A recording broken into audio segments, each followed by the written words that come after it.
En esta charla pretendo presentar cómo el modelo de democratización de la inversión puede usarse para financiar iniciativas que tengan un alto impacto positivo en la comunidad, sean seguras y rentables y reúnan un gran número de inversionistas. En el caso de Bogotá específicamente, este modelo puede financiar la solución definitiva a los problemas que más aquejan la ciudad: tráfico, movilidad, inseguridad y contaminación, sin tener que depender además de los recursos del gobierno. Veamos un poco los antecedentes. Todos los bogotanos compartimos la molestia o ya desesperación por los trancones y la movilidad. Llegar de un lado a otro en la ciudad es cada vez más difícil. Cuando el pico y placa lo permite o se logra conseguir un taxi, los atestados transmilenios complican el tráfico de manera exasperante. No queda ni tiempo de pensar en la contaminación y la inseguridad es algo que simplemente hay que aceptar. Es un miedo por el que ya estamos resignados a convivir. Y todos criticamos, pero nadie propone soluciones. Aparte del metro, no hay propuestas concretas y todo el mundo espera que alguien más resuelva la situación sin asumir responsabilidad sobre el asunto. Cansado de criticar tanto yo también, decidí pensar en cuál sería la solución. Empecé a buscar las tendencias en el mundo para encontrarme con que la respuesta era bastante más simple de lo que yo pensaba. Hay que buscar desplazarse menos. Es tan sencillo como eso. Si una familia puede caminar al trabajo, al colegio, de los niños, al cine, al restaurante que les gusta y al mercado, va a haber un carro menos contaminando y congestionando las calles. Y si el crecimiento de la ciudad deja de ser horizontal, o sea, hacia los lados, se depredará menos el medio ambiente también. El crecimiento hacia Suba, Chía, La Calera y todas las zonas de la sabana complica cada vez el tráfico y la movilidad, mientras acaba con el medio ambiente. Aumenta la inseguridad también, porque la fuerza pública no da abasto con tanta cobertura que se requiere. Mientras esto pasa, el centro de Bogotá recibe 1.7 millones de personas a diario que salen en la tarde dejando la zona desolada en las noches. 1.7 millones de personas que congestionan toda la ciudad en su desplazamiento a sus lugares de residencia. Si vivieran en el centro, se aliviaría sustancialmente el problema de tráfico de la ciudad. Entonces, para desplazarse menos, hay que construir torres de altura en el centro. Y la discusión no es si la ciudad soporta un rascacielos como el B de Bogotá o no. La discusión es qué hay que hacer para que haya otros 50 proyectos más como el B de Bogotá en el centro de Bogotá. La historia reciente con la alcaldía de Moreno y el descalabro de los Nule no fue propiamente el formato más eficiente tampoco. Entonces, si no se quiere el dinero del gobierno, ni de los grandes inversionistas, ¿de dónde sale el dinero para financiar la solución a estos problemas? ¿Cómo se construyen estas torres en una ciudad que no ha visto construir un rascacielos en más de 34 años? La respuesta es el modelo de la democratización. Veamos cómo. Sin irnos demasiado atrás en la historia, el capitalismo, como se conoce tradicionalmente, ha sido promotor de grandes beneficios para la humanidad. Los ejemplos abundan. La generación de riqueza ha permitido que haya más tecnología, salud, educación y bienestar en general para la humanidad. Pero el capitalismo tiene otra cara también. El libre mercado, la competencia, el estímulo del individualismo y el culto al ego sacrifican los objetivos del grupo en pro del bienestar individual. Esta forma de pensar está en franca decadencia. La gente está cansada en el mundo de ver cómo el 1% se enriquece cada vez más, mientras que el 99% sufre las consecuencias. El año pasado hubo manifestaciones en París, Madrid, Nueva York y demás capitales del mundo, que si bien no planteaban soluciones o alternativas serias, por lo menos sí dejaron manifiesto el problema en torno a la profunda inconformidad de la población por el colapso del sistema. La concentración de la riqueza simplemente tiene seco el sistema económico mundial y en desilusión total a la población. En el capitalismo hay que ser Bill Gates o Carlos Slim para participar en los grandes negocios y oportunidades de inversión como en el Bacatá. La conclusión es la crisis del modelo capitalista actual. Y en el otro extremo tenemos el comunismo.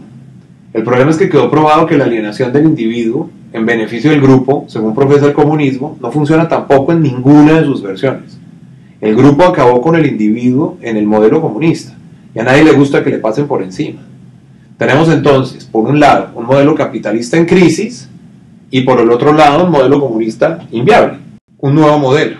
Se necesita un nuevo modelo que sea lo mejor de los dos mundos. Que gane el individuo como en el capitalismo, mientras gana la sociedad como en el comunismo, y sin depender además de los fondos del gobierno o de los inversionistas grandes de siempre. Desde hace varios años me di a la tarea de ser uno más de los millones de personas que andan en la búsqueda de este modelo. Es un modelo donde el capital lo pusieran los pequeños inversionistas de una manera organizada y segura además.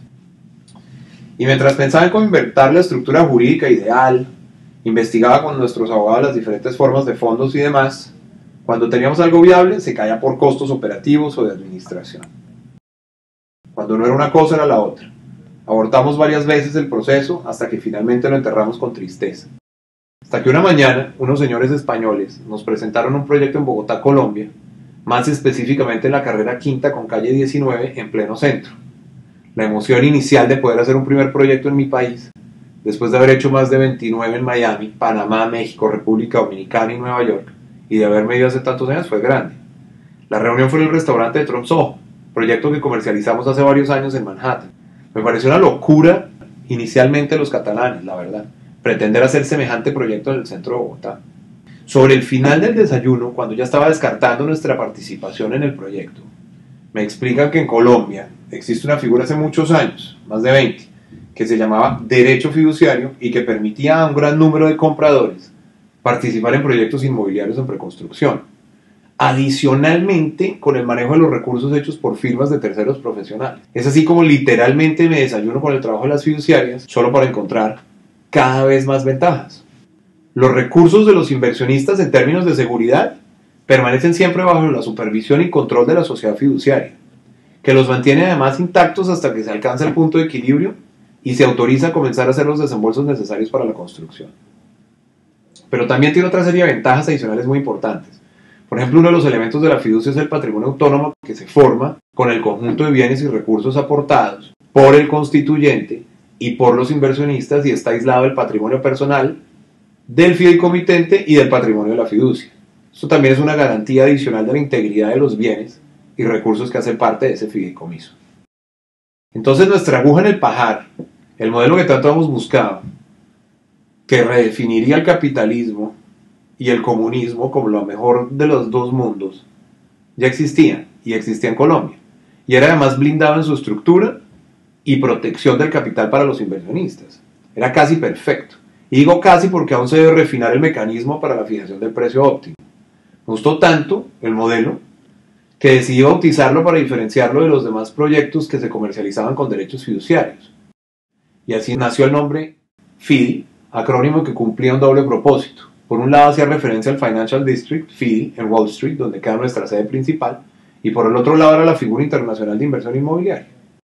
Si ahora el privilegio de participar en las grandes inversiones no es ya de unos pocos, sino de todos, la primera responsabilidad que debemos adquirir es informarnos de la mejor manera que podamos para tomar decisiones acertadas. Y se deben entender muy bien los riesgos además, para poder identificar también las oportunidades. Y el hecho de que el FIDI sea un instrumento jurídico transparente y que proteja el capital de los inversionistas, como les explico, no exime de riesgo a la inversión, por varias razones. Veamos cuáles son los riesgos. Comencemos con si esto es una pirámide o no. Y categóricamente la respuesta es no, es todo lo contrario. Una pirámide parte de la base de la promesa de rentabilidades exageradas, sin sustento alguno de negocio y sin control sobre el capital que entra y sale. En el derecho fiduciario, la rentabilidad es conservadora, la inversión tiene un activo inmobiliario respaldando la inversión y el capital es administrado por una fiduciaria vigilada por la superintendencia financiera adicionalmente. Pero el derecho fiduciario no precluye al inversionista de hacer un mal negocio inmobiliario. Un mal proyecto inmobiliario, donde las variables fundamentales de rentabilidad no sean claras, no será rentable y eso no lo puede cambiar un derecho fiduciario. Dicho de otra manera, los derechos fiduciarios no son garantía de que la rentabilidad del activo subyacente inmobiliario sea buena. El derecho fiduciario solo garantiza la transparencia en la que se repartirá dicho flujo de caja entre los inversionistas una vez el proyecto esté en operación y el manejo adecuado de los recursos en el proceso de construcción del inmueble. Entonces, para identificar si un negocio inmobiliario es bueno, con o sin estos tan seguros derechos fiduciarios, se debe analizar el flujo de caja que generará el negocio. La idea es que la renta sea lo más alta posible y los gastos operativos lo menos posibles. Entonces, ¿de qué depende la rentabilidad y por ende la valorización del modelo? Depende de si es hotel, centro comercial o cualquier otro tipo de activo. Pero lo común a todos los activos es determinar qué tan alta será la renta del mismo. En un hotel, por ejemplo, la renta depende de la ocupación que hay en el año y de la tarifa por noche que se cobra, menos los gastos de operación. Eso es la rentabilidad de la inversión en un hotel. En un centro comercial, entre más altos se arrienden los locales, más bajos serán los costos de administración, mejor será la rentabilidad también.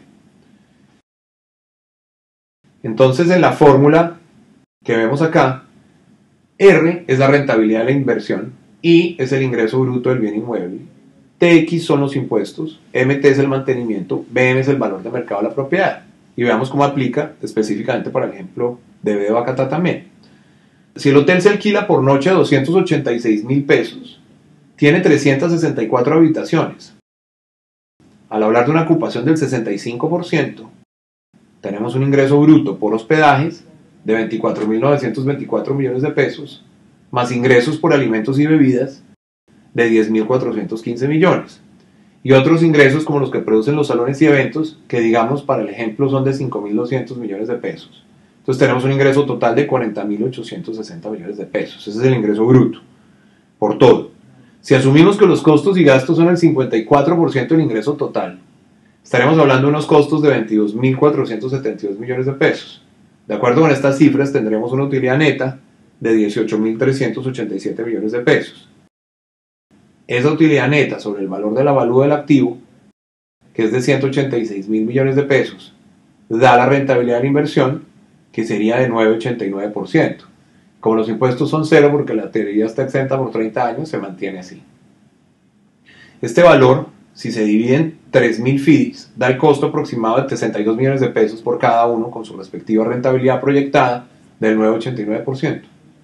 Lo interesante de esta fórmula, aplicada por los inversionistas inmobiliarios desde que se puso el primer ladrillo en el mundo, implica que el valor de un activo depende del ingreso que ésta genere. Es claro entonces que la importancia del operador hotelero es fundamental para mantener los costos bajos y mantener la tarifa de ocupación lo más alta posible también. En este caso, Eurostars ha sido seleccionado como el operador hotelero del proyecto. Entonces, ahora queda mirar el negocio inmobiliario. ¿Cómo es el activo y si es buen negocio o no? Me impresionó el diseño y su arquitectura desde el primer momento. Entendí la relevancia de la obra en la ciudad. Con uso mixto, es decir, hotel, comercio, oficinas y apartamentos residenciales. La bien llamada torre más alta de Latinoamérica prometía ser el producto ideal para probar la democratización de la inversión como modelo en gran escala. Y nuestra carta de presentación, nuestro Empire State, es nada más y menos que un restaurante. Nuestro orgullo como bogotanos seguía dependiendo de Monserrate igual que en el tiempo de nuestros abuelos, o del Chorro de Quevedo, y sí, de un restaurante, que a mí me encanta, pero de un restaurante.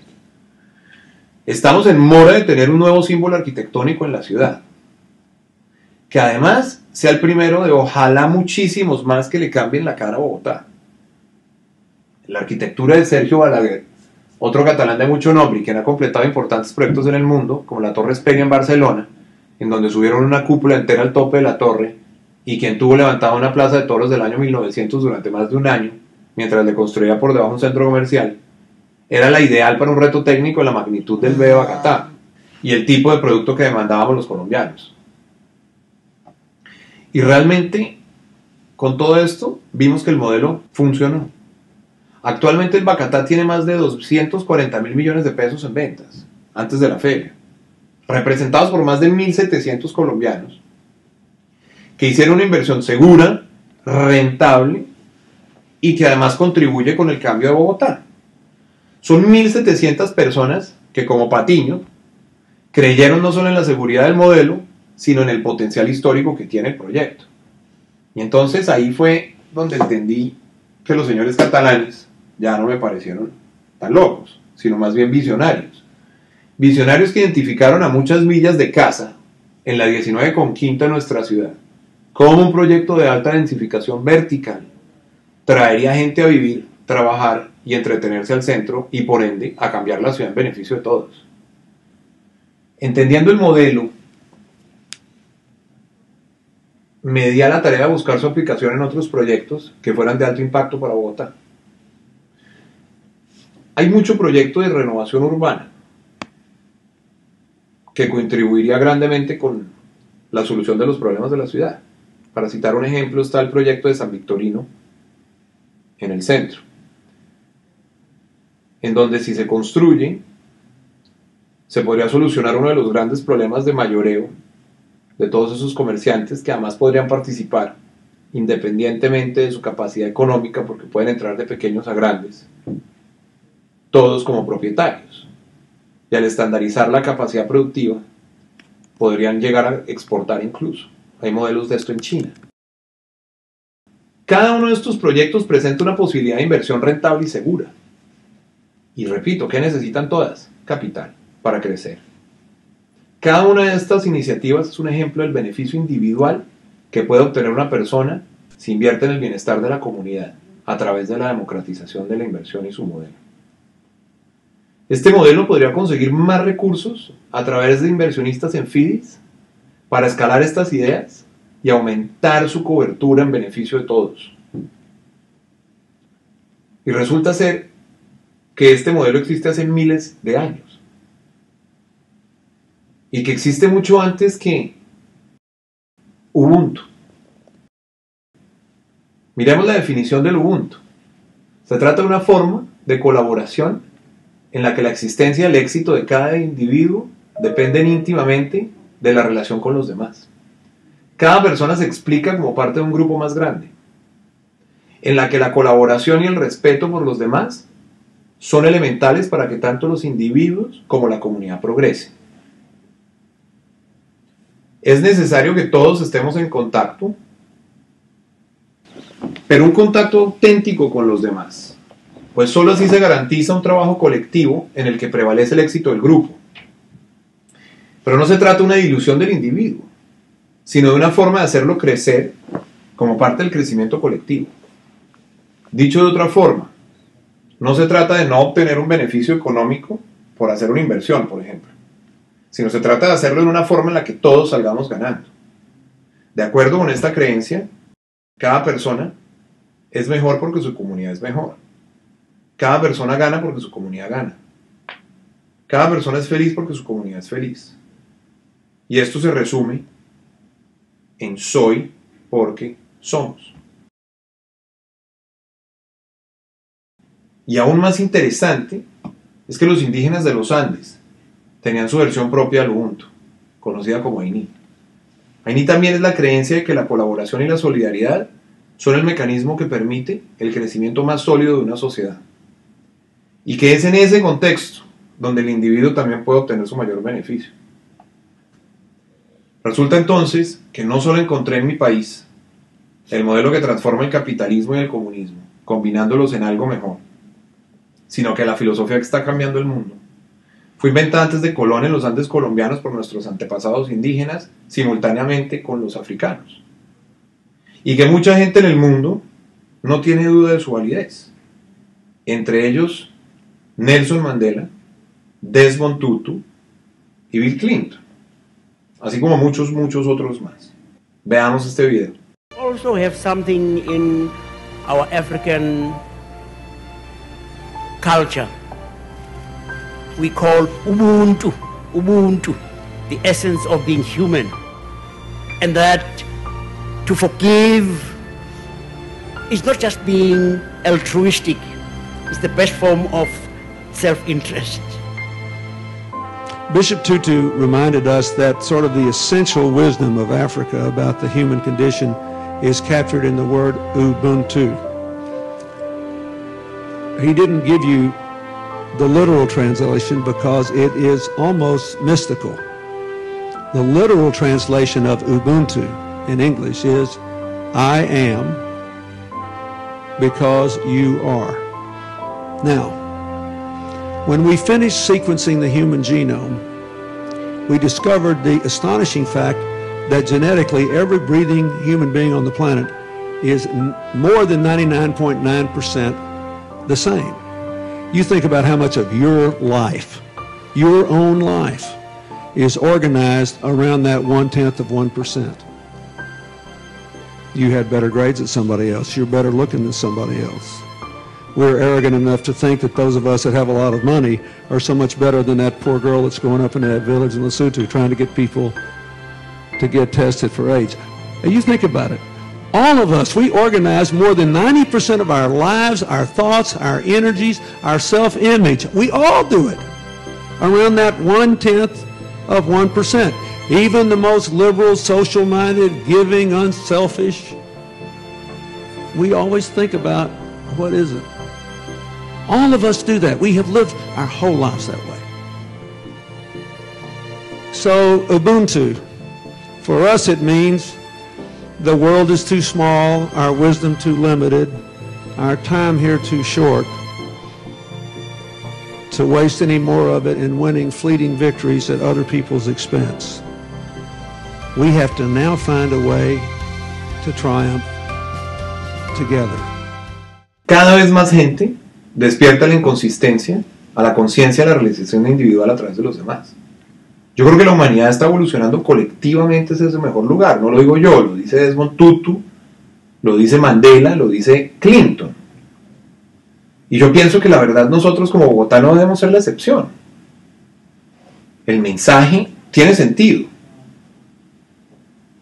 Tomemos conciencia de la importancia de los demás para llegar a nuestro beneficio individual.